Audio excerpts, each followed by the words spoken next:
tema da nossa série que a gente está trazendo às quartas-feiras é, como é que é, gente? Jesus faz tudo novo. E tem sido uma benção. Desde o ano passado a gente vem trazendo esse tema no intuito de realmente colocar a família da fé, mas você como igreja, né, dentro desse contexto do que realmente Jesus fez através da sua obra restauradora na cruz do Calvário, nos colocou verdadeiramente numa nova aliança. Hoje eu queria trazer o tema para você que diz o seguinte: abundantemente novo, ok? Lá em João 4, 1 a 10, daqui a pouquinho a gente vai ler, tem uma narrativa muito conhecida de todos, que é a mulher samaritana. Você já deve ter lido algumas vezes esse texto, né? A gente vai ler daqui a pouquinho, eu vou me concentrar apenas no último versículo dessa narrativa, para a gente poupar um pouquinho de tempo, como você já conhece bem a narrativa, e logo em seguida a gente vai falar um pouquinho mais sobre esse contexto que acontece, esse texto que a gente vai ler aqui. Você está aí comigo acompanhando? O texto que a gente vai ler é do último versículo, diz assim, vamos lá, eu leio aqui com você me acompanha. Afirmou-lhe Jesus: quem beber desta água tornará a ter sede. Aquele, porém, que beber da água que eu lhe der, nunca mais terá sede. Pelo contrário, a água que eu lhe der, se tornará nele uma fonte a jorrar para a vida eterna. O finalzinho diz assim: pelo contrário, a água que eu lhe der, se tornará nele uma fonte a jorrar para a vida eterna. Amém? Abundantemente novo é o tema de hoje da nossa série Jesus faz tudo novo. Eu hoje vou voltar um tempo atrás, eu costumava muito pregar, dividindo a minha mensagem em partes. Hoje, há muito tempo que eu não faço isso. Hoje eu vou dividir em 3 partes e quero começar com a primeira parte com uma pergunta para você e para mim. Qual o evangelho que nós pregamos, né? Antes de você pensar qualquer coisa a respeito dessa pergunta, ela não é de forma alguma uma pergunta inquiridora, algo que levantando suspeita, acusação, querendo qualquer tipo de condenação. Você sabe do costume que a gente tem na nossa igreja, né? De refletirmos sobre a palavra de Deus, sabendo que a graça de Deus está sobre a nossa vida, amém? E o que eu quero nessa noite, através dessa pergunta, é levar você justamente a isso, a olhar para a maneira com que nós vivemos o nosso evangelho, se ela está bem alinhada. Alinhada no contexto? O contexto que a igreja quer que seja alinhada, no contexto de religião, no contexto de costumes? Não. Se essa maneira de pregarmos, através das nossas palavras, do nosso testemunho, ou da nossa vida, que é a melhor maneira de pregar, se essa maneira está realmente ajustada, principalmente nos que diz respeito a algo que a gente tem percebido demais na questão do que Jesus faz tudo novo, que é a simplicidade do evangelho. Amém? Jesus é muito claro, simples, direto para conosco. O amor dele nos constrange e nos leva a crer que ele é o nosso Redentor e Salvador. Você crê dessa forma? Então, essa pergunta começa com essa intenção da gente olhar para a nossa maneira de falar de Jesus, como somos representantes deles aqui nessa terra, e vemos se ela está alinhada com essa simplicidade que Jesus nos trouxe, né? E 2 perguntas vão ajudar a gente a entrar nesse contexto melhor dessa primeira pergunta. A segunda pergunta é: qual o evangelho que nós ouvimos, né? Aí eu começo a conversar com você. Você se lembra do tempo que você se converteu? Porque você não conhecia Jesus, estava nem aí para Jesus, não sabia de igreja, de reino, de salvação, de inferno, nada, céu. Você estava vivendo a vida como tem que ser vivida, segundo o padrão do mundo, né? Você lembra do tempo que você se converteu? Qual o evangelho que você ouviu que fez com que você tivesse entregado a sua vida ao Senhor Jesus? Você lembra mais ou menos de como foi? Eu me lembro, e me traz uma recordação, assim, de perguntar para você, ele estava bem, esse evangelho que você ouviu e que trouxe você para perto de Jesus, será que ele era bem purinho, simples, claro, como Jesus pregava, como Jesus mostrou no seu evangelho? Será que ele tinha alguma mistura de usos e costumes, de lei, com graça misturada, com muita cobrança, com ameaça? Alguém já ouviu falar do filme Inferno em Chamas? É do seu tempo? Rapaz, eu vi aquele filme, eu tinha acabado de me converter. Na verdade, eu nasci em igreja, mas com 15 anos eu realmente tive um encontro com Jesus, 13, 15 anos, 14, por aí. Aí, um pouco depois, eu vi aquele filme. Cara, você é obrigado a aceitar Jesus de novo. Porque você fica com medo de não ter dado certo antes. Então, o troço é tão apavorante que você acaba... Mas o tempo passou. Algum tempo depois eu voltei a ver aquele filme e falei, que coisa horrível aquele filme. Ele é um exemplo de um negócio feio, mal feito, ruim. Mas quanta gente que eu conheço que se converteu vendo o inferno em chamas, amigo. Olha, eu tenho um exemplo perto da minha vida.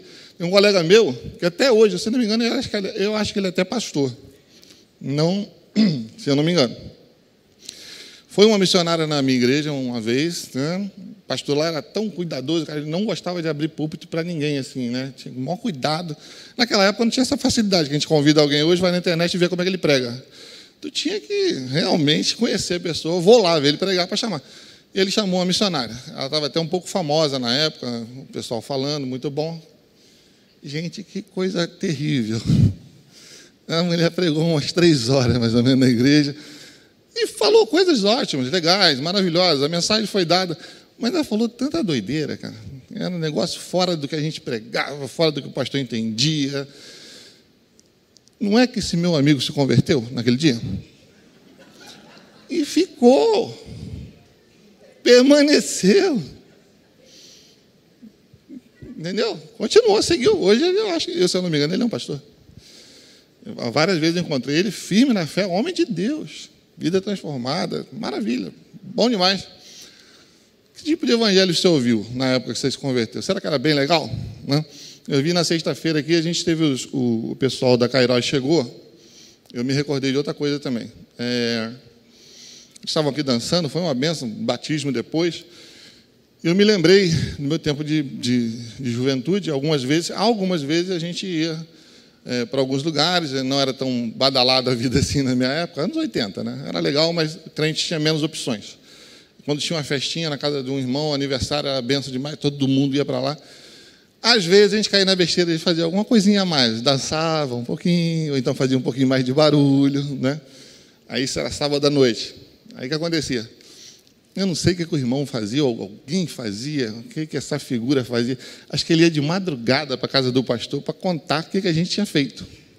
Nada demais, gente. Uma musiquinha, uma dancinha. Às vezes dava uma rodadinha lá. Uma baguncinha santa, maravilhosa. Cara, no culto da manhã o pastor já sabia de tudo. E volta e meia descia a lenha na gente, né?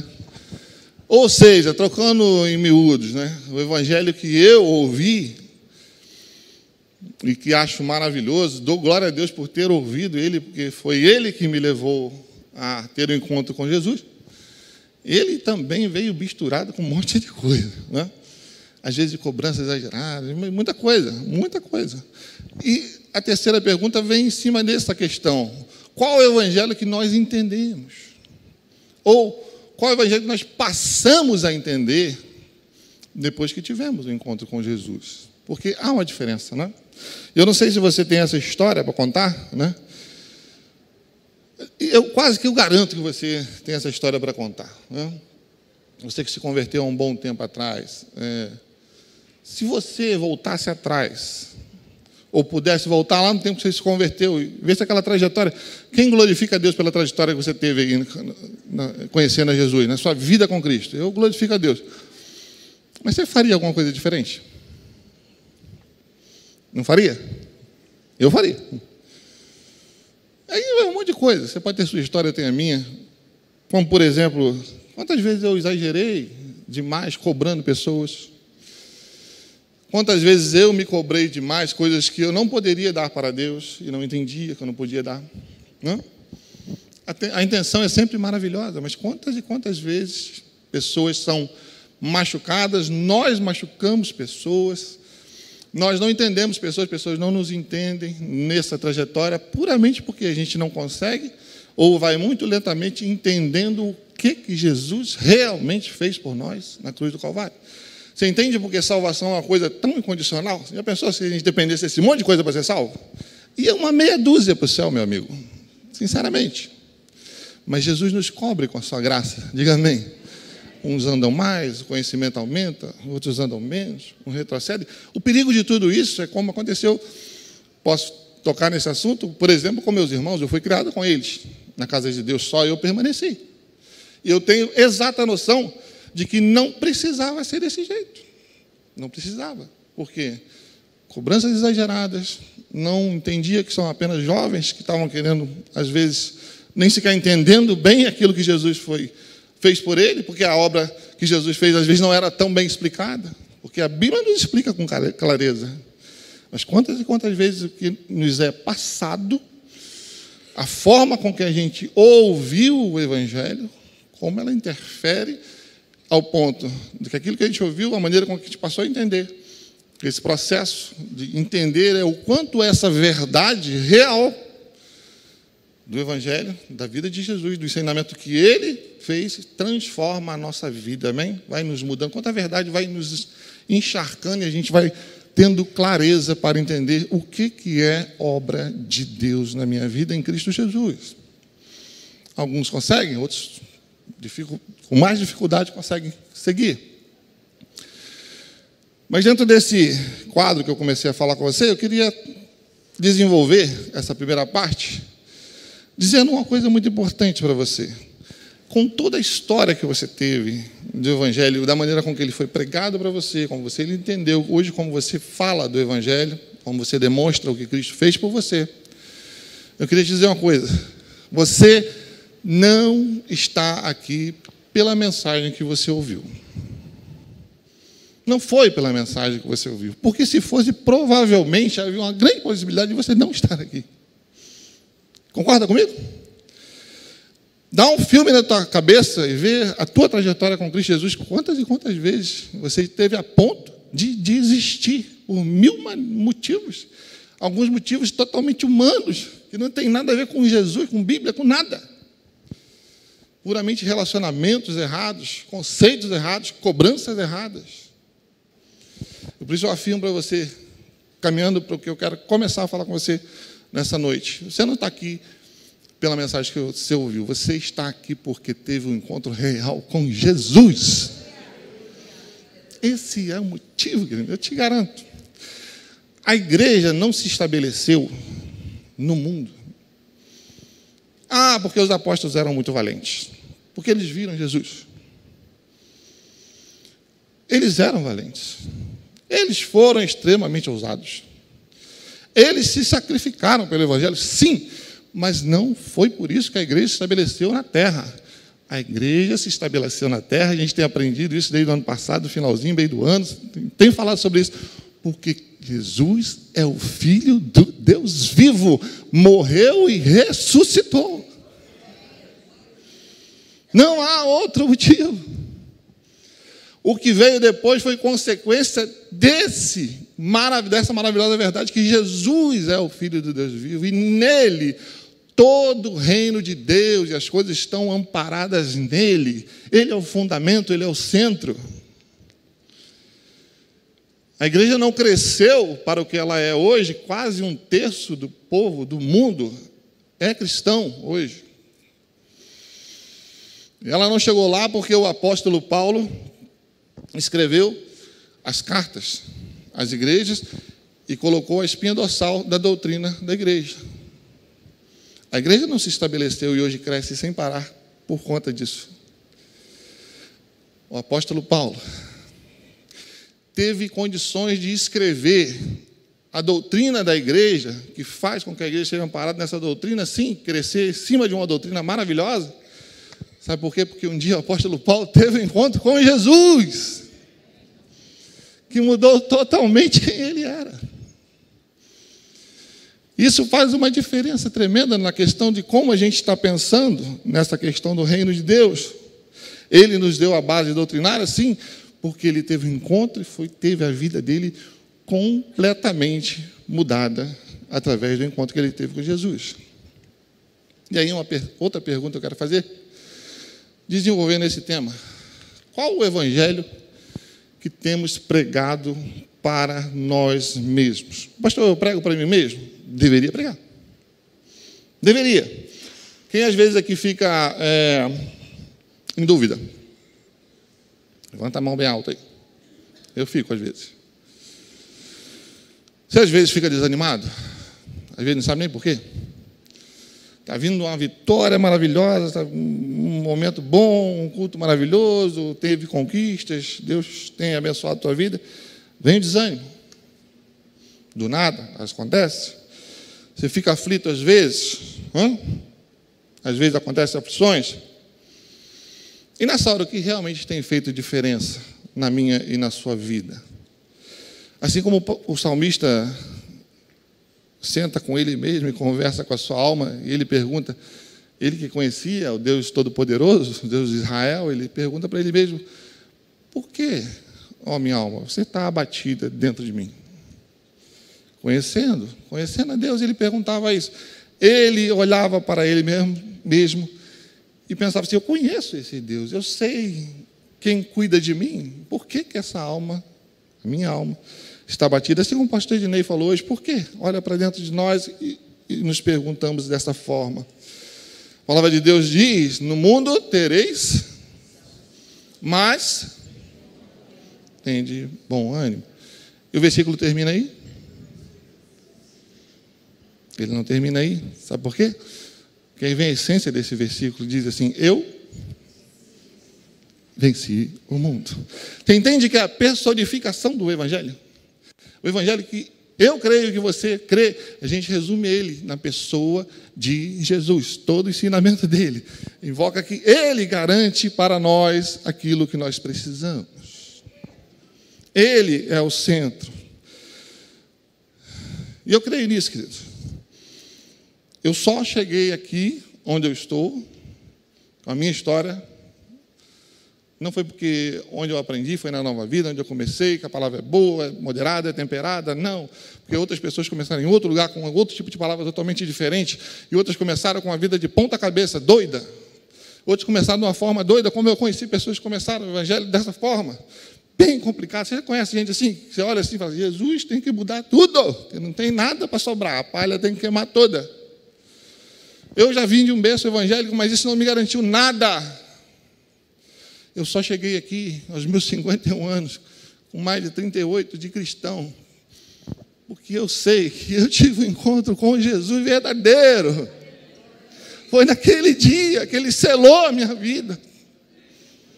E que nada que eu ouço depois vai me tirar, porque isso transforma a vida da gente. É pessoal. O Evangelho é uma pessoa, o Evangelho é Jesus.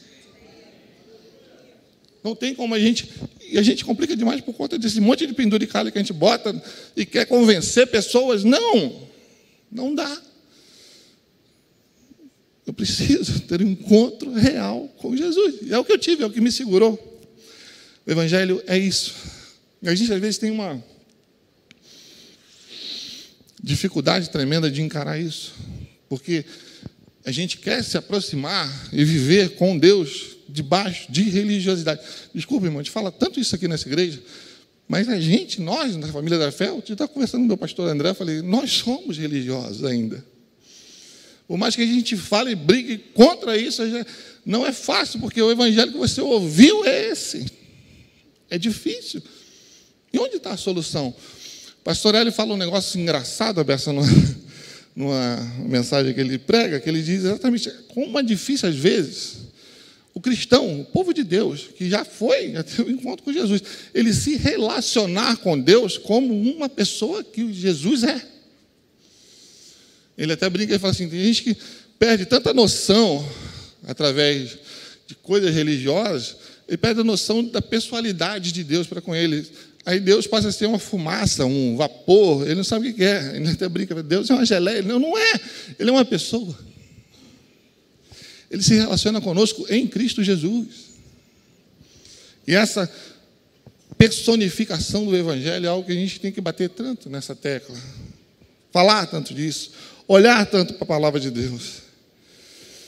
E esse processo de transformação, querido, que eu estava falando, de ouvir o Evangelho, de analisar aquilo que a palavra de Deus nos diz a esse respeito e deixar essa transformação. Como anda esse processo de transformação na nossa vida?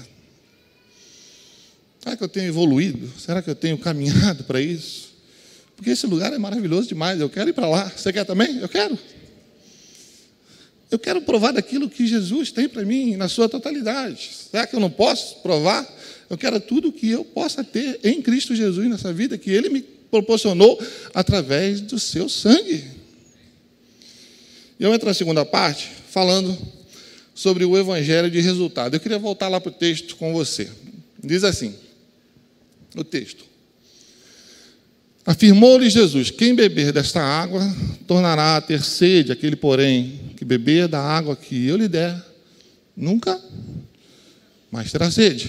Pelo contrário, a água que eu lhe der se tornará nele uma fonte a jorrar para a vida eterna. Esse texto, o contexto todo, de 1 até 10, Jesus se encontra com uma mulher samaritana. Ele vai até aquele lugar, passa por lá. E duas coisas são reveladas maravilhosamente aí para a gente. Esse texto é tão rico, eu já ouvi tanta mensagem a respeito desse texto, todas riquíssimas, falando de coisas maravilhosas, o poder que uma frase, uma palavra de Jesus é capaz de mudar toda uma história, né? Por isso ele faz tudo novo. Jesus dá uma resposta, um pouco mais à frente, já fora do contexto, mas eu vou abrir um parênteses, um pouquinho à frente ele fala com essa mulher que o lugar de adoração já não era nem aqui nem ali, você lembra disso, né? Mas os verdadeiros adoradores adorarão ao Pai em espírito e em verdade. Cara, a partir dali mudou tudo. Uma palavra de Jesus.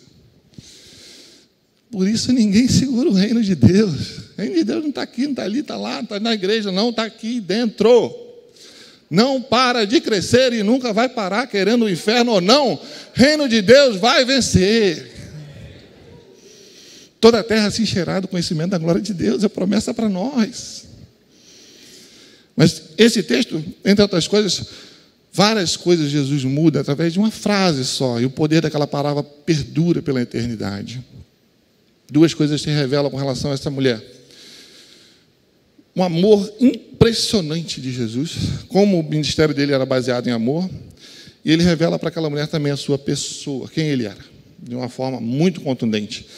O amor dele é revelado no fato dele falar com ela, sabia? A gente consegue materializar o amor de Jesus por aquela mulher e por toda a humanidade, por todos nós, pelo simples fato dele se dirigir àquela mulher.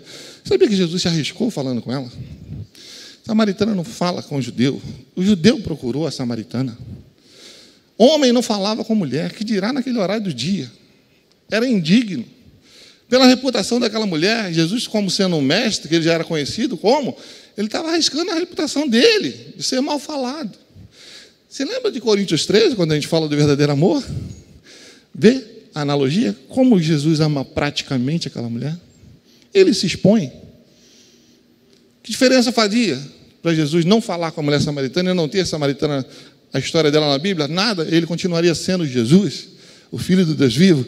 A igreja continuaria sendo a mesma, mas ele se expõe, ele vai lá, ele materializa o amor que ele tem, ele deixa explícito: eu amo vocês. Não a mulher samaritana, ele nos ama com esse amor doador, ele foi até o fim por nós. A segunda coisa que deixa muito claro esse versículo é a respeito da sua pessoa. Jesus fala com aquela mulher, e aquela mulher, na verdade, estava buscando, ele usa uma analogia da água que ele pediu para ela. Ela buscou água para matar a sede, mas a sede que ela tinha era uma outra coisa totalmente diferente. E a sede que ela tinha, querido, nós também temos. Você é humano? Sabe qual a sede que aquela mulher tinha? Suprir as suas carências. E suprir carência, todo ser humano tem. Do ponto de vista do homem natural, ninguém aqui nesse lugar pode dizer: eu não tenho nenhuma carência. Todos nós temos carências. Todos nós temos carências. E essa mensagem parece, esse texto, ele é super evangelístico, né? Maravilhoso para falar com todas as pessoas que não conhecem Jesus, que ele supre as nossas carências. Mas, incrível que pareça, ele é evangelístico sim, mas também para nós, povo de Deus. Ele se aplica a nós, porque também nós temos as nossas carências. E nós precisamos falar. E do ponto de vista do homem natural, nós temos essas carências. E ter carências não significa nada de anormal. Pelo contrário, é muito natural. O problema é o que a gente faz. O que essa carência, qual lugar que ela está ocupando na nossa vida? Como diz o texto, que tipo de sede essa carência está gerando na nossa vida? Que tipo de sede? e como eu tento saciá-la. Essa é a questão desse texto, quando ela se aplica à minha vida. Quando eu olho para a mulher samaritana, quando eu olho para a pessoa que não tem Jesus, eu aplico ela com muita certeza, mas quando eu olho para mim, eu repenso e penso no que tipo de sede eu estou tendo. Quanto as carências que eu tenho estão afetando a minha vida e que lugar elas estão tomando na minha vida. A água viva que Jesus oferece àquela mulher e fala com clareza, quando ele se revela como pessoa para ela, ele diz: a água, mulher, que eu te der, vai ser uma fonte a jorrar para a vida eterna. Ele se manifesta como aquele que pode suprir a sua carência. Note bem, não havia Bíblia naquela época, aquela mulher teve um encontro com Jesus, diga amém. Ela encontrou aquele amor. Ela provou daquela água, porque ela estava na presença do Deus vivo. Ela estava com Jesus ali naquele lugar, na pessoa de Jesus. Nele está consubstanciado todas as promessas de Deus no Evangelho para nós estão na pessoa de Jesus. Você crê nisso? Tudo o que eu preciso, concentrado ali. Pastor, a vida é muito complexa, o ser humano é muito complexo, eu sei disso. Mas quem te formou, o Deus Todo-Poderoso, sabia e sabe exatamente quais são as nossas necessidades, carências, e nós precisamos entender que nele estão todas as nossas fontes. E o Evangelho que transforma, eu coloquei o título aqui, o Evangelho que dá resultado na nossa vida, é o Evangelho em que Jesus supre as nossas carências. Amém? E aí eu quero seguir com você. Na pessoa de Jesus, da totalidade das promessas estão consubstanciadas nele. Em outra passagem, Jesus ratifica isso quando ele fala lá em João 10:10, o ladrão veio para roubar, matar e destruir, mas eu, ratificando tudo que ele falou no Evangelho, eu vim para que tenham vida e a tenham em abundância. E aí cabe uma pergunta, a gente já vai começar a chegar a um ponto que a gente quer. Então, meu pastor, onde está a abundância de vida? Onde está a abundância de vida? Quando essa pergunta ecoa no meu ouvido e serve para mim, quando eu ouço essa pergunta e é hora de parar e pensar, é hora de pregar o Evangelho para mim mesmo. Você sabia? E voltar como o salmista falou lá no Salmo, falando: mas minha alma, por que você está assim? Por que está batida dentro de mim, ó minha alma? Espera no Senhor. E quantas e quantas vezes nós percebemos e entendemos e lemos e repetimos, somos bons à beça para pregar para um monte de gente. Eu creio que cada um de vocês, e eu já falou isso para muita gente que não conhece Jesus, ou até mesmo para cristão, Jesus veio para nos dar vida e vida em abundância. Eu creio nisso, aleluia. E não fala da boca para fora, mas quando a gente fala e pergunta para nós mesmos, perguntamos para nós, onde está a vida abundante? Se essa pergunta tem lugar no meu e no seu coração, é hora da gente começar a pensar um pouquinho. O que está acontecendo? Deixa eu ser muito sincero com você, querido, nessa noite. Muito sincero, para a gente fechar isso que eu quero falar. Essa afirmativa que eu vou fazer agora não tem nada a ver, em nome de Jesus, eu repreendo todo espírito de confusão, de condenação. Sabe que a gente não prega nada disso aqui, eu não tenho autonomia nem autoridade nenhuma a Bíblia me dá para isso. Isso que eu vou falar, você não tem nada a ver com a tua vida, com aquilo que Jesus fez por você, a salvação que Ele te deu, amém? Eu quero apenas deixar isso claro. Você entendeu? Diga amém. Nada a ver com isso. Mas do ponto de vista, querido, do ponto de vista do que diz respeito à vida abundante que Jesus promete, do que diz respeito à plenitude de vida, no que diz respeito à minha pessoa, vida com propósito, no que diz respeito a reinar em vida, no que diz respeito a viver pela fé, a romper em fé, no que diz respeito a cumprir o plano que Deus tem para a minha vida cabalmente nessa terra, no que diz respeito a fazer diferença para a vida de pessoas com a minha vida, no que diz respeito a, como diz o título dessa mensagem, viver abundantemente o novo de Deus para a minha vida, eu quero fazer uma afirmativa para você, e ela é verdadeira. Tentar viver um namorico com Jesus não é uma boa ideia. Não dá resultado. Tentar viver um namorico com Jesus não é uma boa ideia. No que diz respeito a essas coisas que eu falei aqui. Não estou colocando condenação em ninguém aqui, porque a Bíblia não me permite, e a obra que Jesus fez na cruz do Calvário é definitiva, diga amém. A todos quantos o receberam, deu-lhes o poder de serem feitos filhos de Deus. Ponto final, não tem vírgula nenhuma. A obra que Jesus fez de salvação na tua vida, ela é plena. Porém, existe uma outra questão que a gente sabe. Quem quer cumprir o propósito de Deus na sua vida? Você tem vontade de cumprir esse propósito? Quem quer ter uma vida abundante e plena? Uma vida que seja referência para pessoas, que seja bênção para pessoas, que cumpra o propósito de Deus, é a vontade sua, é minha. Tentar viver um namorico com Jesus não é uma boa ideia nesse sentido, querido. Eu te falo de coração, não é uma boa ideia. O que é namorico? Pessoal da galera da juventude aí, nem chama isso mais, como é que é? Crush, né? Crush. Não me pergunta o que é, que eu não sei.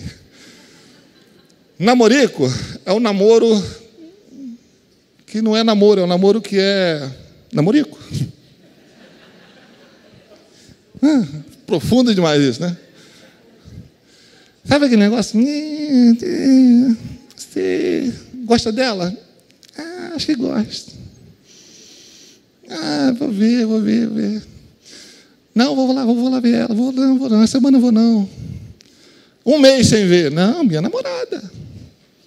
Não. Tá com saudade? Tô com saudade. Liga para ela. Não, vou ligar não. Cria vergonha, rapaz. Tu não está namorando nada.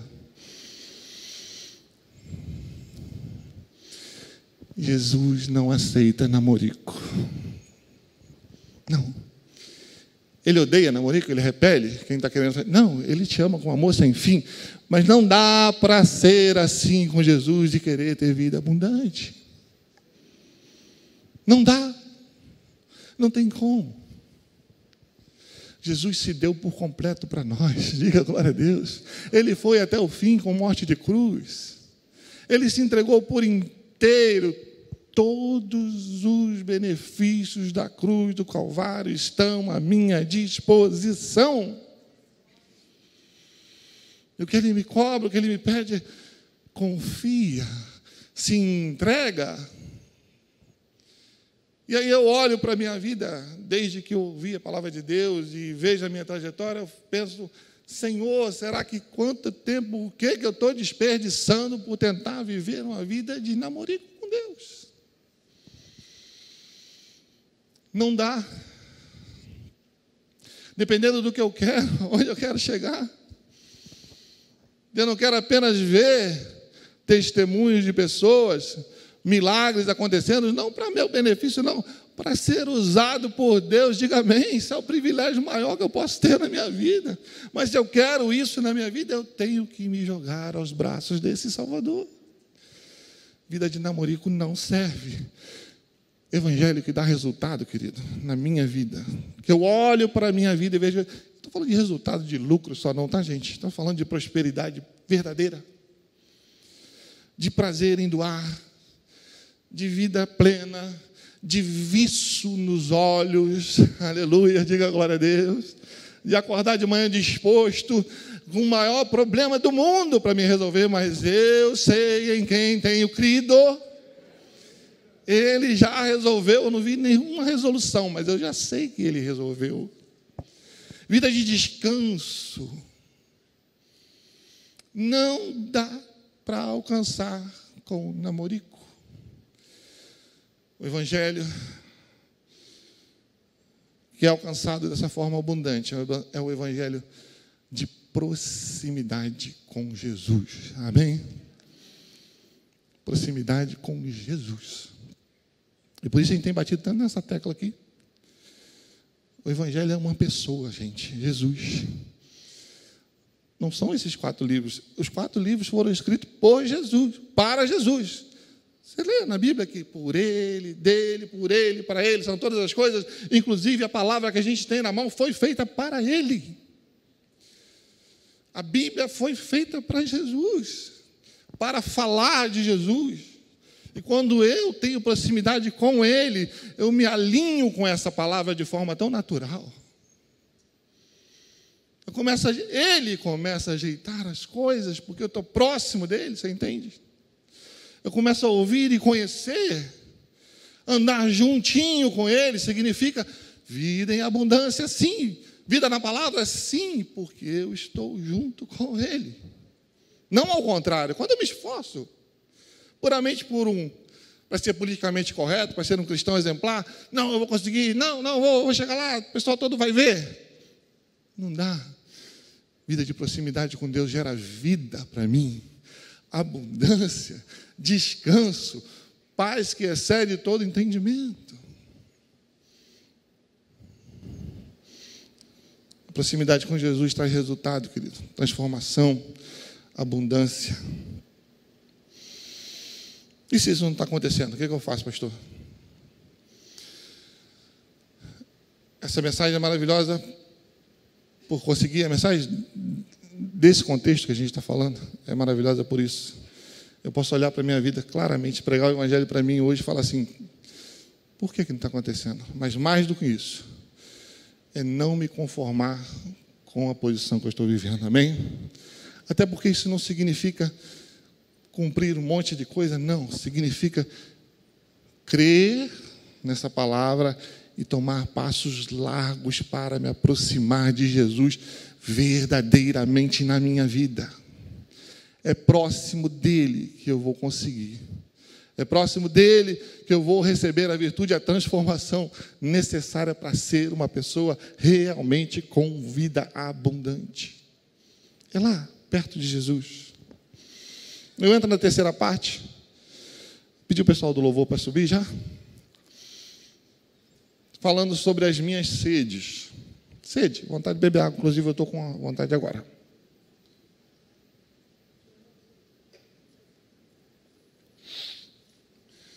Terceira parte, minhas sedes. Se entendo definitivamente que o Evangelho se resume na pessoa de Jesus e me aproximo mais dele, as minhas sedes são saciadas. Diga a glória a Deus.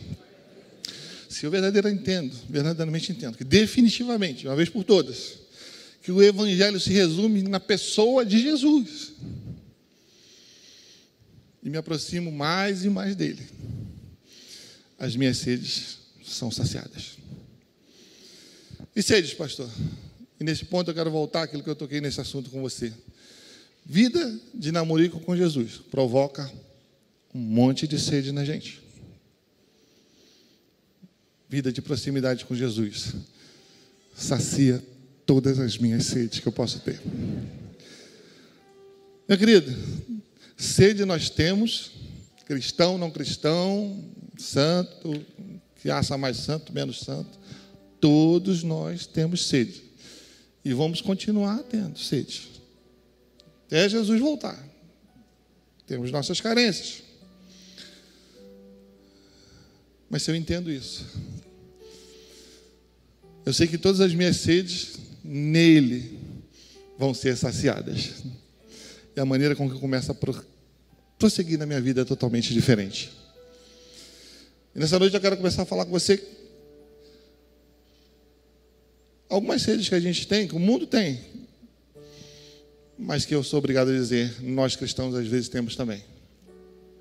E quando eu me aproximo de Jesus, eu deixo de ter algumas sedes que são terríveis, são fundamentais para mim, para que eu possa entender que nele eu sou saciado dessas sedes. A primeira dela, proximidade com Jesus sacia a sede de vida com sentido. Ah, pastor, falando isso para cristão, O povo de Deus, às vezes é necessário falar isso, até para a gente. Você lembra que quando eu falei que uma vida de namoro com Jesus, ele vai nos afastando de tal forma, gerando tanta sede na gente. Às vezes a gente está dentro da casa de Deus, dentro da igreja. Eu, infelizmente, sei que eu já passei por isso na vida em um momento, e sei que você talvez possa até estar passando hoje por isso. Você olha e fala assim, mas tudo isso parece que está tão longe da minha realidade. Que vida abundante é essa que eu não estou provando?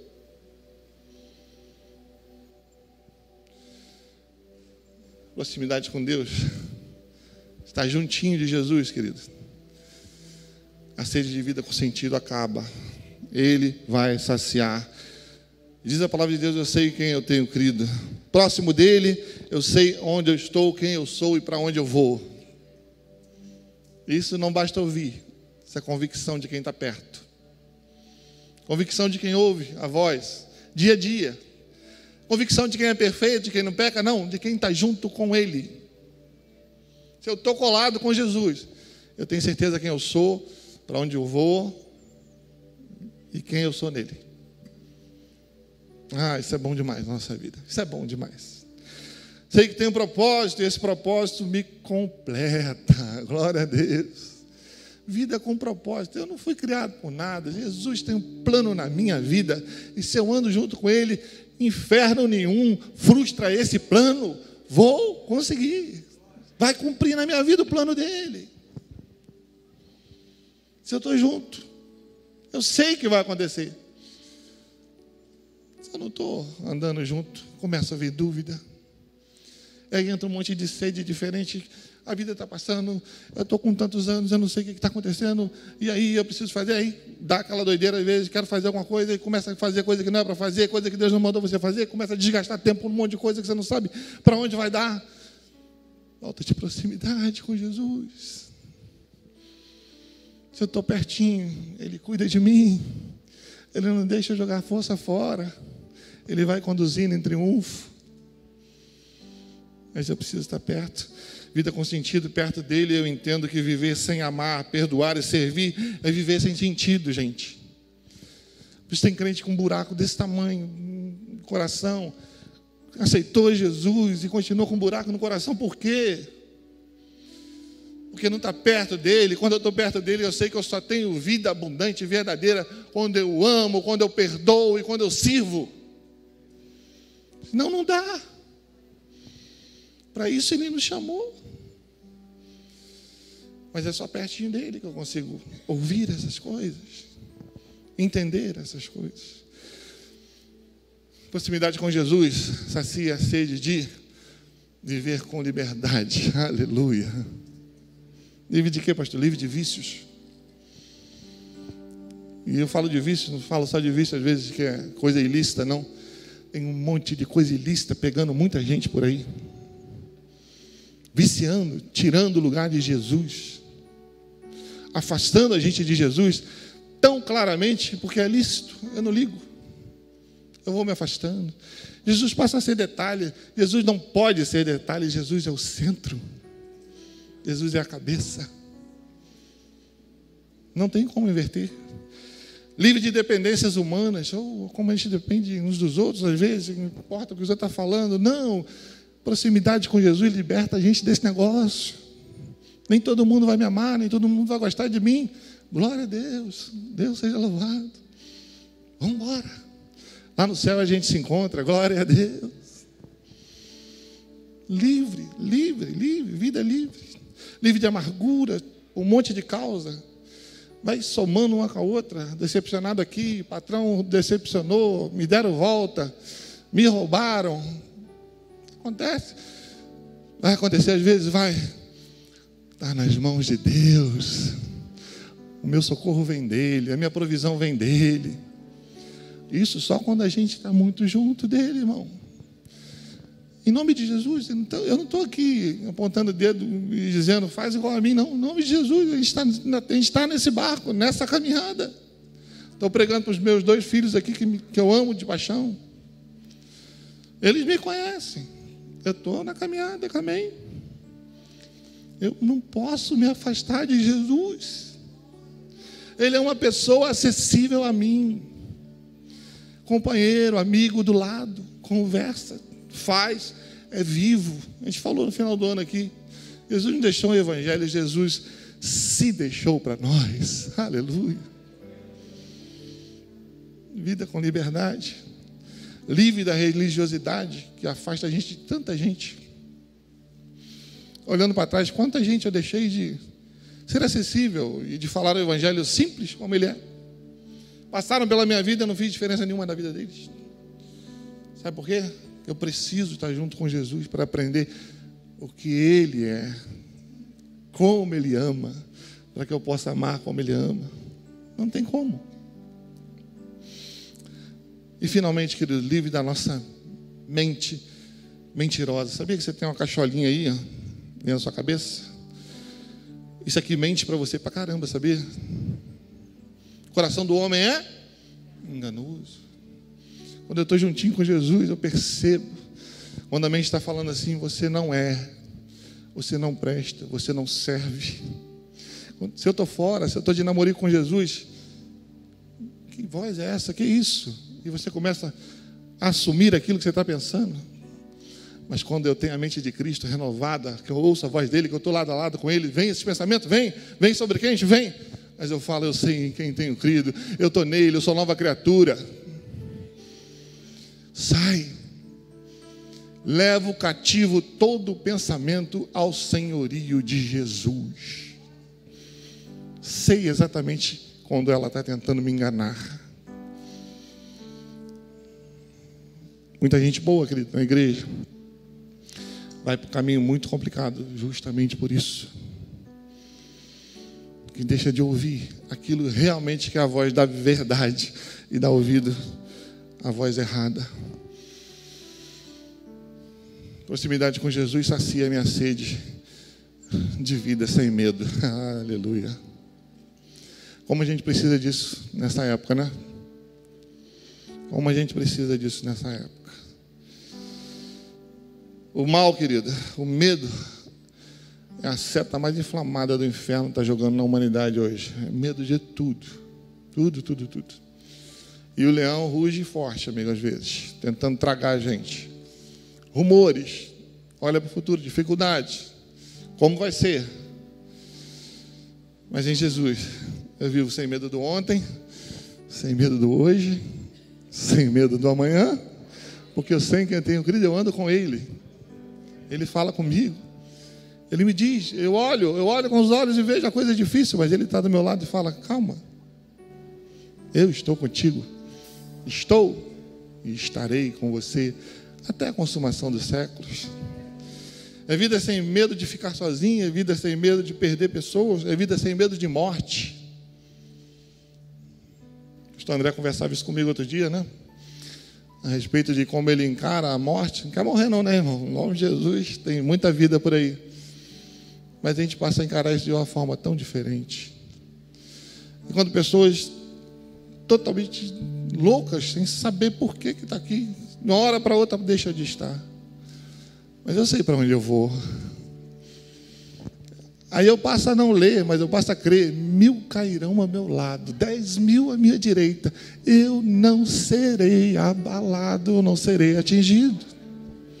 Eu deixo de ler para crer, porque Ele está do meu lado. E por fim, queridos, para encerrar, para a gente ir embora, proximidade com Jesus tira a vida de medo. E tira o pior medo, talvez, de todos os medos que o ser humano pode ter. O medo de Deus. Em Jesus, perto dele, Ele revela que eu sou filho de Deus. Ele revela que Deus não está zangado comigo. Porque em Cristo Jesus eu fui feito filho de Deus. Mas quando eu estou só no namorico com Deus, muitas das vezes me vem à mente, claramente, eu não consigo mais seguir a Deus. Eu não posso servir a Ele. Eu não sou filho. Não é possível, quando eu olho para a minha imperfeição, que Ele me ama como filho e me trata como filho. Mas quando eu ando próximo a Jesus, bem coladinho. Isso é uma realidade na minha vida. Eu não temo. Eu olho para ele e falo: Senhor, Tu és o meu Pai. Nessa noite, diante dessa realidade que eu quero tentar trazer para você, mas que o Espírito Santo seja muito mais contundente no teu coração. Se você não gravar nada do que eu falei, tudo se perder. Jesus é uma pessoa, diga amém, que se deu por mim. Eu preciso estar próximo dele. A minha chance é essa, de ter uma vida abundante, de viver os planos dele para a minha vida, de ser aquilo que ele quer que eu seja. Eu preciso andar do lado dele. E se essa é a tua intenção, se esse é o teu entendimento, eu queria que você se colocasse de pé agora. Eu quero deixar apenas um último texto com você. Não é um texto bíblico, é um texto que eu li numa Bíblia, mas uma pessoa colocou e acho que resume bastante o que eu quero que você leve para casa e pensar, assim como eu vou levar e pensar. Depois a gente vai cantar apenas um refrão de uma canção que pode servir para a gente como a nossa oração de hoje. Desafiadora, mas com o coração bem aberto, dizer realmente que você quer isso em Cristo Jesus. O texto é esse aqui, diz assim: perdão. É possível que não desejemos enfrentar as áreas da nossa vida que não foram ainda entregues ao Senhor. Aceitamos a vida como está, mesmo que esteja aquém do melhor de Deus. Eu queria que você pensasse nisso, a respeito da tua realidade de vida com Deus. Será que eu já estou aceitando que o que eu tenho de Deus está bom? É isso? Eu te afirmo em nome de Jesus, abundantemente novo. Jesus falou para aquela mulher e fala para mim, que Ele deixou na sua palavra para isso: eu sou a fonte de água viva no teu interior, a jorrar para a vida eterna. Não tem fim. Proximidade com Jesus é vida de novo todo dia, é levantar com expectativa do novo, é abundância do novo, é vício, é perspectiva nova todo dia. Essa é a vida que Ele nos convida. E eu preciso pensar nessa noite: é essa vida que eu quero? E se eu quero, não paga nada, querido, se aproxime de Jesus. É só isso. Vamos orar essa canção nessa noite?